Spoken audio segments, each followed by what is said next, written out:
Bueno, ya estamos en el tercer vídeo. Este vídeo va a estar dedicado a la comprensión de cada emoción.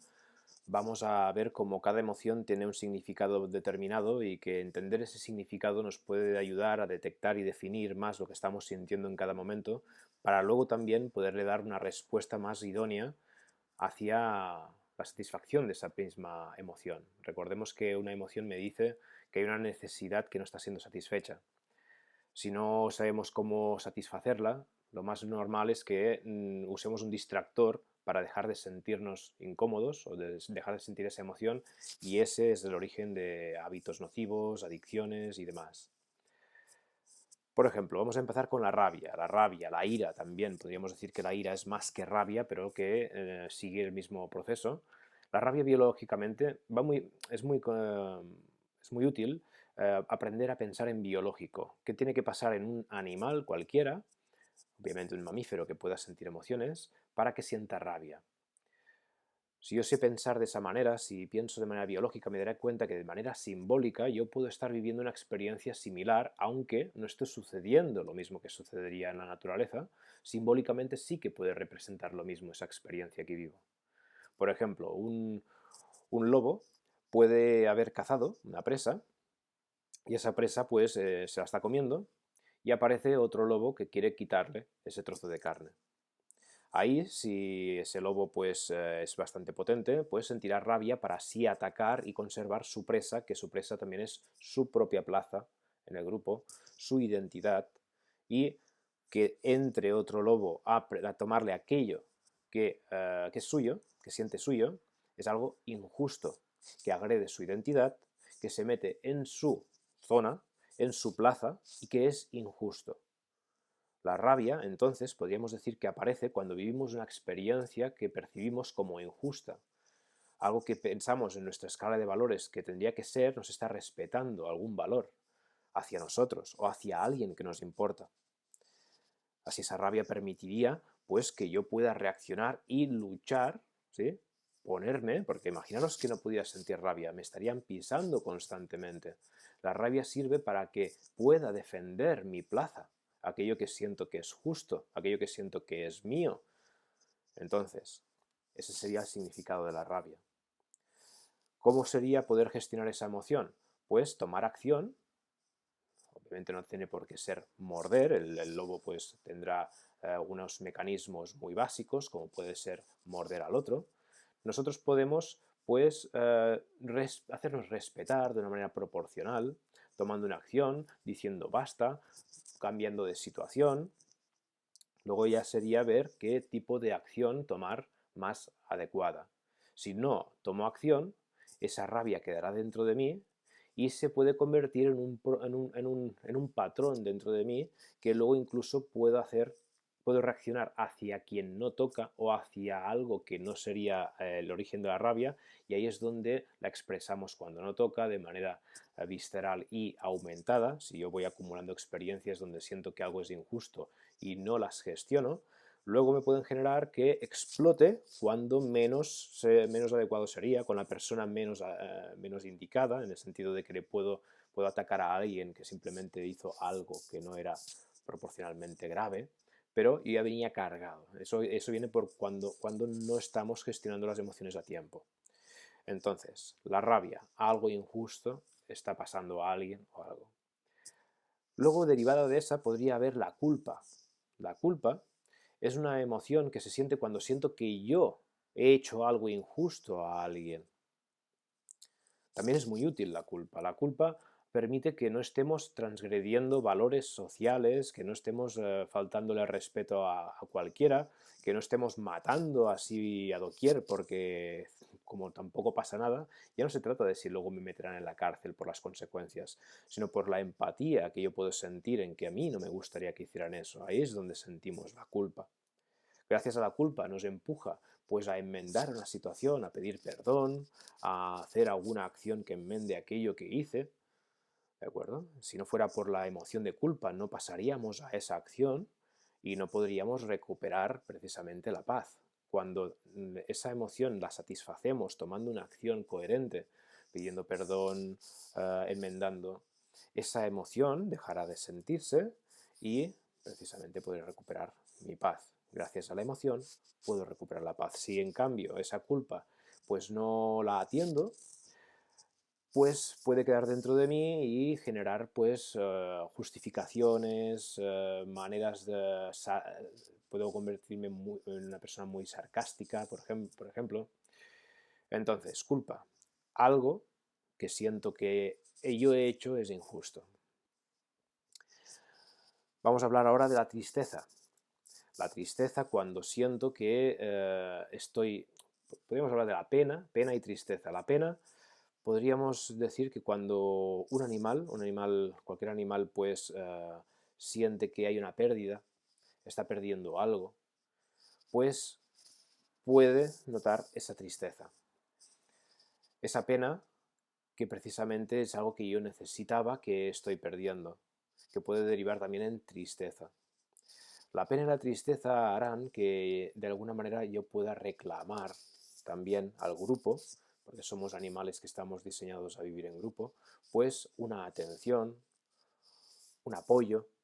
Si no fuera porque siento esa tristeza, pues no podría de alguna manera ir a reclamar ese apoyo. Además de que me ayuda a vivir un proceso de introspección, de parar y procesar esa pérdida o eso que ha sucedido para poder recapacitar y poder pues parar de alguna manera, ¿de acuerdo?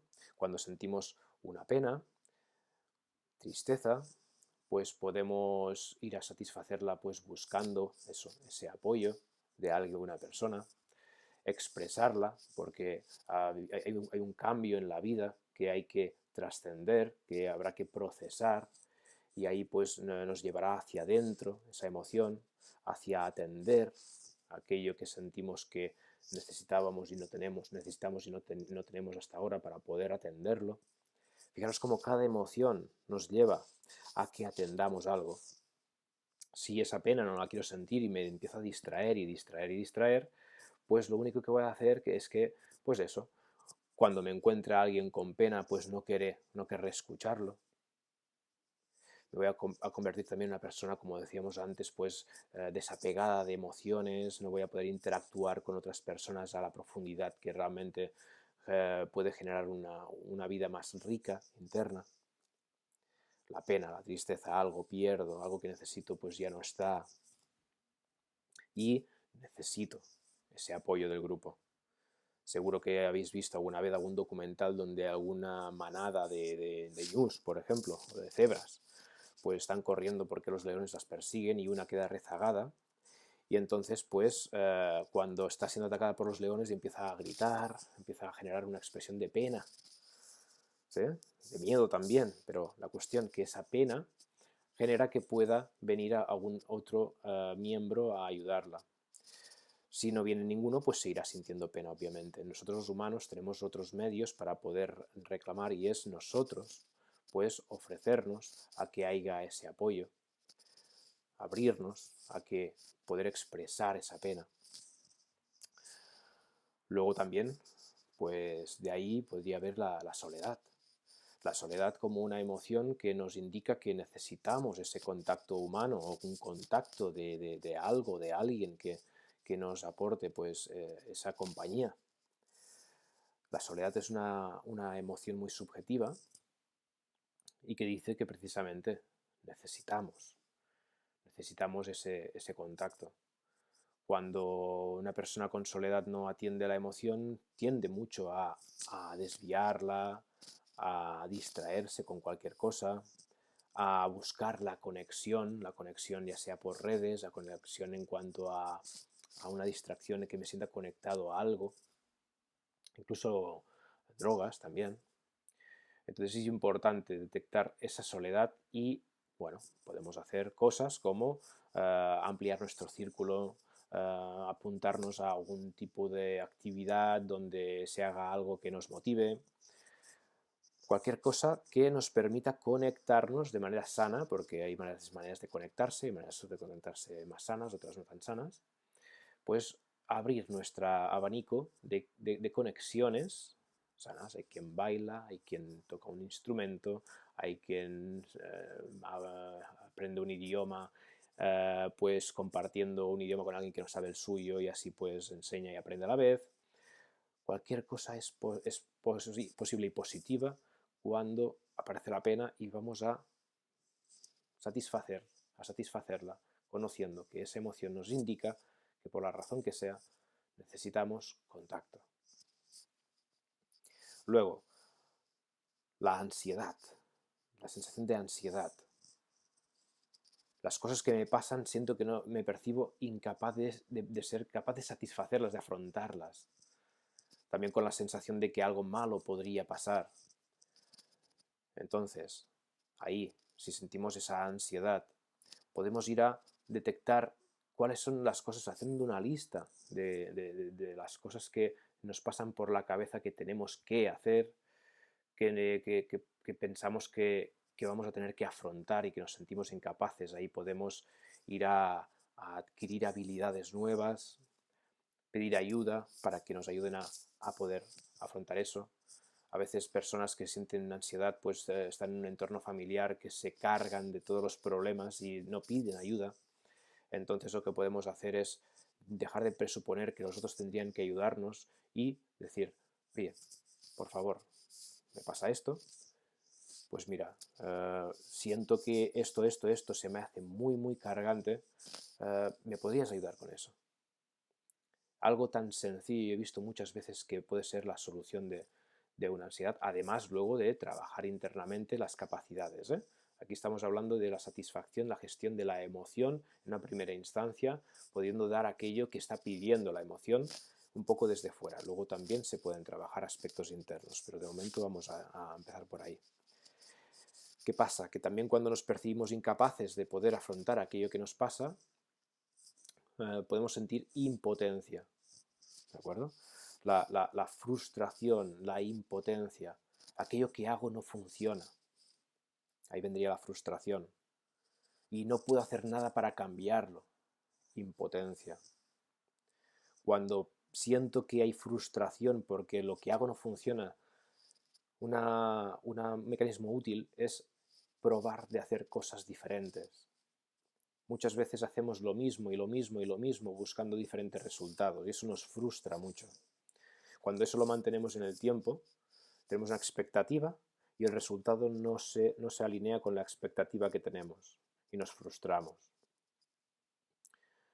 Se trata de buscar otras maneras diferentes de hacer eso, porque ya sabemos que si hacemos lo mismo, el resultado siempre será el mismo. Entonces parar y ver qué otras opciones, 3, 4 nuevas opciones, no buscar 2 opciones. Una opción es hacer lo mismo, 2 opciones es una contradicción. 3, 4, 5 opciones sobre eso, pensar sobre eso, buscar alternativas, flexibilizar nuestra mente a la hora de afrontar las cosas. Eso nos puede hacer salir de la frustración y de la impotencia. Si no podemos nosotras, pues buscamos ayuda, buscamos los referentes, personas que han podido superar eso. Hoy en día hay miles de casos de éxito sobre cualquier cosa que te propongas, estrategias, libros que te dicen cómo dejar de fumar, cómo, perdón, cómo montar una empresa, cómo gestionar los hijos, o sea, libros de esos de autoayuda, algo que yo uso mucho, son leerme libros de esos que venden, no de cómo ser un gran coach, sino libros que venden de cómo hacer eso, personas que ya lo han hecho. Eso nos puede sacar fácilmente de la frustración respecto a eso que nos sentimos impotentes a superar.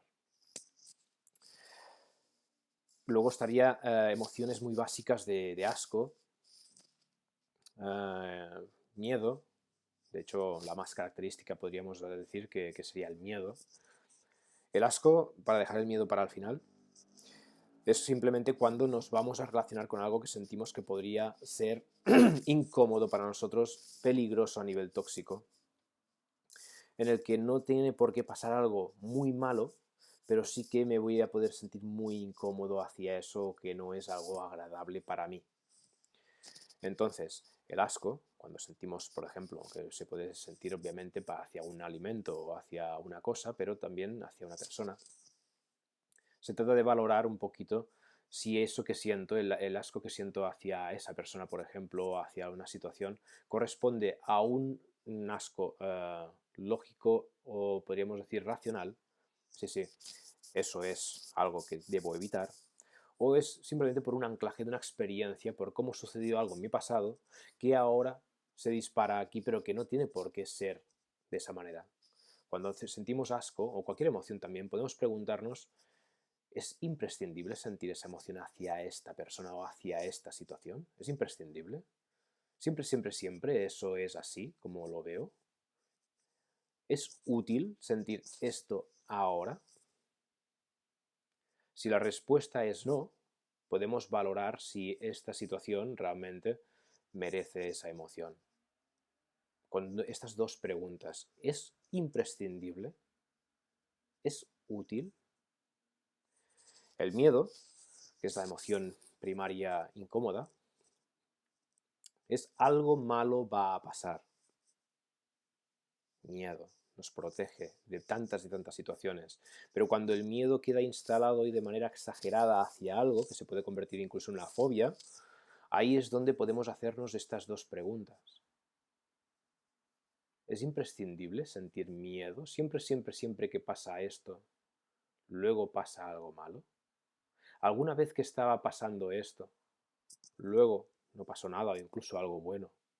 ¿Alguna vez que no estaba pasando esto, pasó algo malo? O sea, ¿está relacionado ese algo malo va a pasar con eso seguro? ¿Siempre? ¿Es útil sentir este miedo ahora? Fijaros cómo estamos usando esta parte consciente para poder de alguna manera darnos cuenta y trascender esa emoción. Lo que está claro primero es que saber que esa emoción nos está diciendo de alguna manera, está grabado en ti que algo malo va a pasar referente a eso. Pero vamos a cuestionárnoslo. Siempre, siempre, siempre. ¿Es útil? ¿Es imprescindible? Las preguntas generan un efecto de búsqueda interna y muchas veces de disociación de la generalización que precisamente nuestro inconsciente hace siempre. Cuando vivimos una experiencia, si nos quemamos con una llama, una vela y acerco mucho el dedo y me quemo, para nuestro inconsciente que generaliza para así poder tener una relación con todas las velas del mundo, con todas las llamas y el fuego del mundo, para que no me tenga que estar quemando cada vez, va a generar esa generalización que me protege por un lado, pero que también me puede limitar por otro. Así, con esas preguntas, siempre, siempre, siempre, ¿es imprescindible sentir esto ahora? ¿Es útil? ¿Puedo romper, desanclar esa generalización y poder acceder a nuevas reacciones y comportamientos hacia eso más posibilitadores? Muy bien, hasta aquí la explicación del significado de la inteligencia de cada emoción. Seguro que me dejo alguna, pero bueno, más o menos podemos ir entendiendo las más básicas y las más frecuentes. Así puedes coger la lista del vídeo 2 que hiciste y ver qué significado tenían esas emociones, esas 10 emociones de las cuales pues ya desengranaste, de las cuales ya apuntaste en ese papel. Nos vemos en el cuarto vídeo.